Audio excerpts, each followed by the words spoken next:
Personally, my favorite place to go when talking about Passover to someone not really familiar with it is the 4 cups. That's usually my starting point. Yep. Because I think to a believer, that's going to hold the most weight.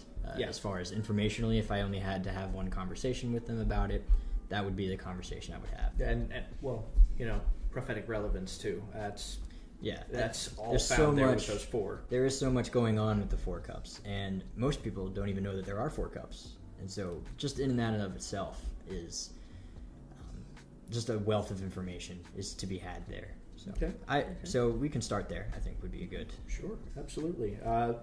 First cup, go. Okay, the first cup. Well, the first cup is just the Kiddush Cup. Kaddish meaning to sanctify, so it's the cup of the sanctification. As it begins the ceremony. Yeah, it just makes the day holy. You're setting the day apart. You're recognizing the holiday at this point. This is when it begins, right? So that's that first cup is just the cup of sanctification. So that one's really basic. Usually, like in a Sabbath day ceremony, you have a cup of sanctification. You have Kiddush Friday night. Right. At the beginning of every holiday, there is a cup of sanctification. This is what makes it a holiday. Yes. But the second cup, the cup of the Deliverance, is one of my favorites. I think as far as the cup of deliverance, if that's a personal favorite of yours, that's definitely something I think you could elaborate on. Why is it your favorite? Well, the cup of deliverance comes from the passage in Exodus when God says to the Israelites that I will deliver you. Mm-hmm. So it's kind of like the first cup of the start of the Passover story. And it's the promise of deliverance, of being pulled out of bondage of Egypt. I believe it's like Exodus chapter 6 is when he makes this declaration. And so this cup is a commemoration of that. Mm-hmm. The reason I like this cup, the cup of deliverance, is that you see this cup in action at the Lord's Supper, which is in Luke chapter 22, starting in verse 14. The second cup? Yes. So the first cup is a given. Yes. It's already talked about. But you do have the second cup, and that's the one you have just before you start eating. And we'll get to the significance of that in a little bit.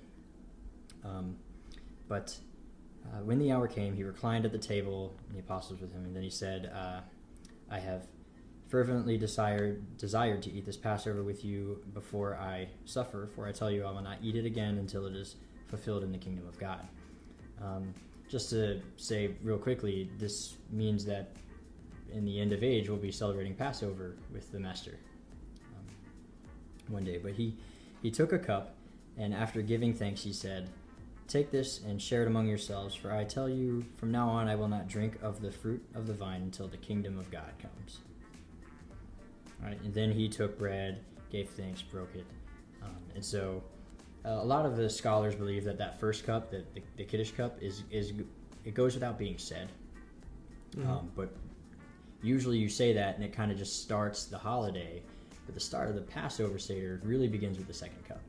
And then you tell the story, then you break the bread, and then you have your last 2 cups after the meal. Okay. Now, this topic is usually debated about whether or not he was talking about the third cup or the second cup, because the Seder that we have today, although very similar, we don't have an exact idea of how the Seder went exactly in his time. And so, but we do know that there were 4 cups. We're just not entirely certain of the order. Okay. But I can say with a lot of confidence that the Jewish people in their scriptures and in their writings and in record of history, that they've maintained a very good, they have done very well in maintaining the traditions that have been passed down.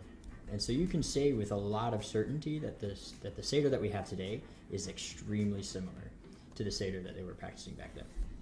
Now, again, historians will tell you that you can't say that with absolute certainty, but I'm inclined to believe that you can say that with quite a bit of certainty. Gotcha. But there are differing beliefs on whether or not it was the second or third cup. I am of the opinion it was the second cup. Okay. And I will get to why in a little bit. But basically the fourth cup happens during the Hallel, when they sing hymns.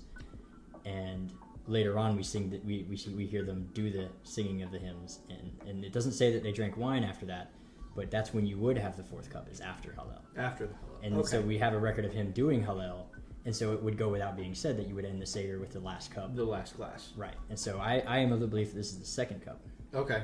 All right. So the first one goes without being said. Last one goes without being said, more or less.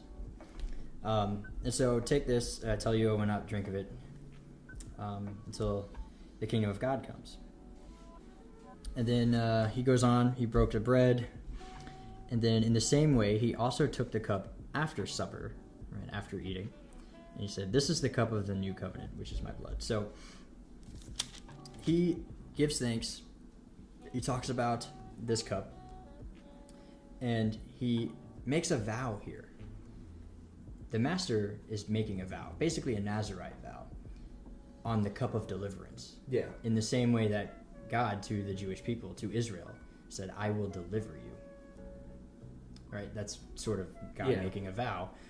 So here we have the master following the same pattern. So I think that for one is really cool. Essentially, promising not to drink the fruit of the vine again until the deliverance itself is full. Right. Until the day of deliverance. So he's making a declaration, like a Nazirite vow, and the ending of that vow is when the kingdom comes. So it is a promise that the kingdom will come, and then he will partake again. Okay. Right? So we await the day for him to pronounce the final blessing over the last cup of wine, while we all sit at the table. We're waiting for that real fourth cup. Right. That's actually fascinating. That hits hard when you think about it. Yeah, there's a lot of spiritual significance in that. Yeah. And I just told you about the second cup, which you know, and you also, I'm sure, are aware of the third cup. We will get into the Afikomen in a little bit. It says here after that cup he breaks some bread, and there's this is my body broken for you. And right. So we'll skip past that for a minute. We will come back to that. Yeah. Hit the pause button on that. Because we're talking about the cups for now, but that is significant. We will get there, and that's a part of the Seder.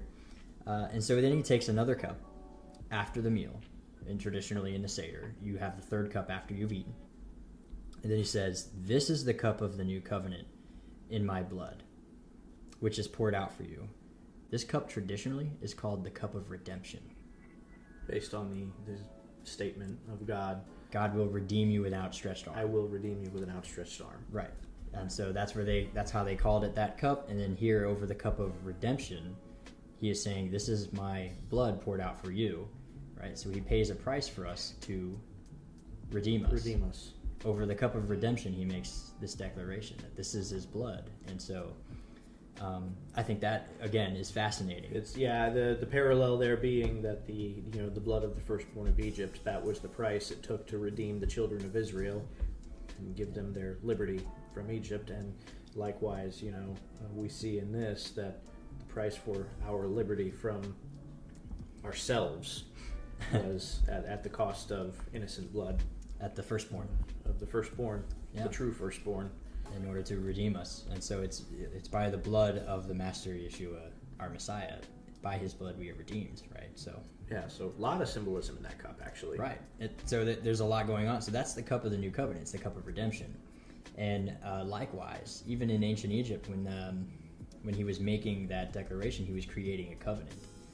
So there's a lot of parallels between the word redemption and making a covenant, because you're essentially buying at a price. And so but the covenant does come a little later with God. He says, "I will be your God, and you will be my people." That is the official declaration of the covenant. Yeah. But it does start here. And then, so they have some, I believe it's in Mark, and it's not actually here, but they say that they sang hymns after all this. They have the discussion about who's going to do the betrayal. And then they sing some hymns, and then they leave. Now that's the Hallel part, and then after that you have the fourth and final cup, and that cup is called the cup of restoration. Usually, once again, the cup of the covenant, right? I will be a God to you. I will restore for you as a people in my name, coming back from Exodus. And the redemption for us, we have yet to see happen. But after the redemption will come the millennial era, and then we will all sing hymns, so to speak, and everything will be fully restored, a new heaven and new earth. So there's a lot of parallels happening It's an here. entire new reality, as it was in the beginning. Right. And all of that story can be told in just 4 cups. Fascinating. Very fascinating. So, I love the Seder. So yeah, there's the Seder is important. Obviously, it was important enough for Jesus to go over with his own disciples, and he says, do this in remembrance of me.